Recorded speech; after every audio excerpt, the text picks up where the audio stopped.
Imagine that one day archaeologists discover a hidden tunnel beneath the Great Pyramid that does not exist on any map. They're certain they are about to uncover another burial chamber or find new artifacts. But instead, they see enormous black doors carved from a stone unlike granite or basalt. There are no Egyptian inscriptions on the surface. Only one strange symbol, repeated dozens of times.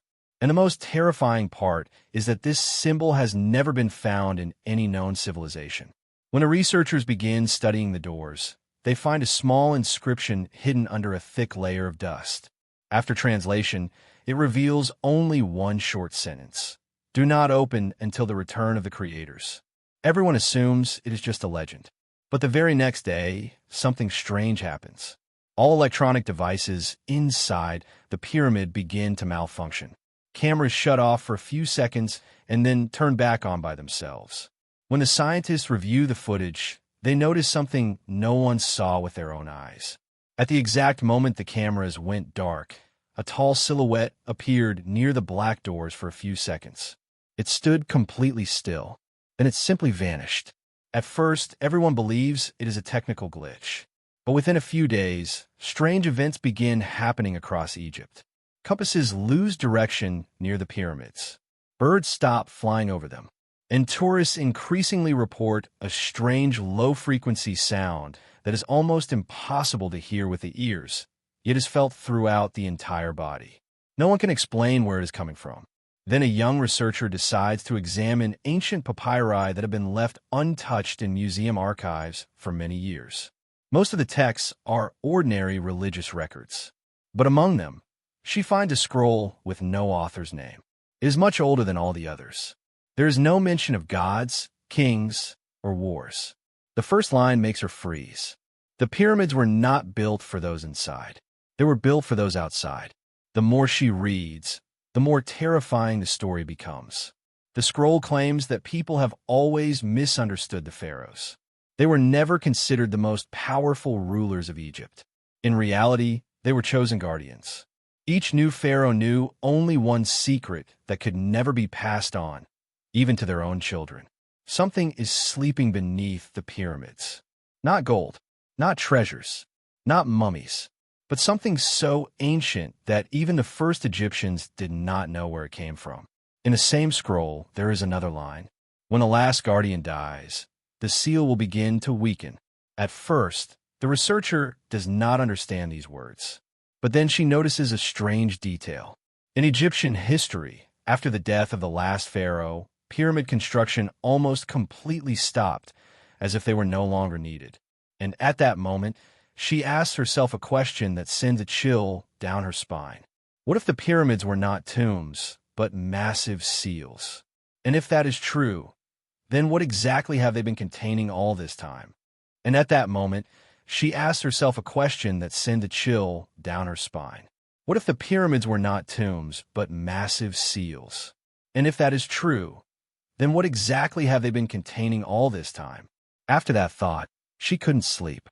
She returned to the archives, no longer as a researcher, but as someone afraid of what she might discover, yet unable to stop looking. And that's when she began noticing something everyone else had ignored. Across texts from different eras, the same strange motifs kept appearing. Guardians of the sand, those beneath the stone, the nameless ones. None of these terms had a clear explanation. Scholars had always dismissed them as mythology. But now she saw a pattern. Even stranger, every mention ended the same way, with a warning about silence. As if speaking about it at all was already dangerous.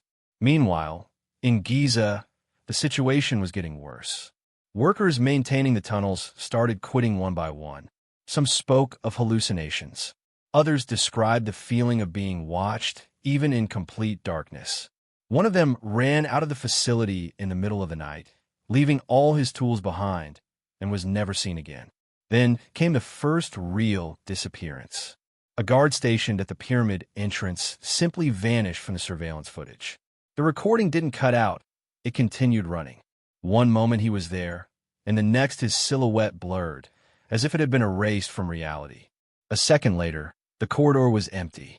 No traces, no sound, nothing. After that, government agencies quickly restricted access to the excavation site. Officially, it was a technical inspection. Unofficially, the area was placed under military control. But the researcher had already made copies of part of the scroll. And there was one more fragment she hadn't noticed before. Do not seek the doors. They already know you are looking. At that exact moment, the lights in her apartment went out for just a few seconds. But it was enough for her to hear something in the silence. A low sound, the same one tourist reported near the pyramids. Then something hit the window. She slowly approached it. The glass was intact, but dust had appeared on the inside surface, as if something had touched it from the other side. The next day, she was no longer in the archives, and she never returned. A week later, the military completely sealed access to the lower levels of the pyramid. But the information had already leaked. One technician managed to record a final video before evacuation. On it, the same black gate. And now the symbol on it was no longer static. It was changing, slowly, as if reacting to the presence of people. At the very end of the recording, the camera suddenly tilted down toward the sand. And beneath the layers of stone, something appeared for a brief moment. Something that looked like movement. Not an animal, not a human, but something that remembered what life looked like without ever truly being alive. The recording ends. But a fraction of a second before it cuts out, the microphone captures one sound. Not human, but strangely familiar, as if something was trying to pronounce a sound that existed before language itself.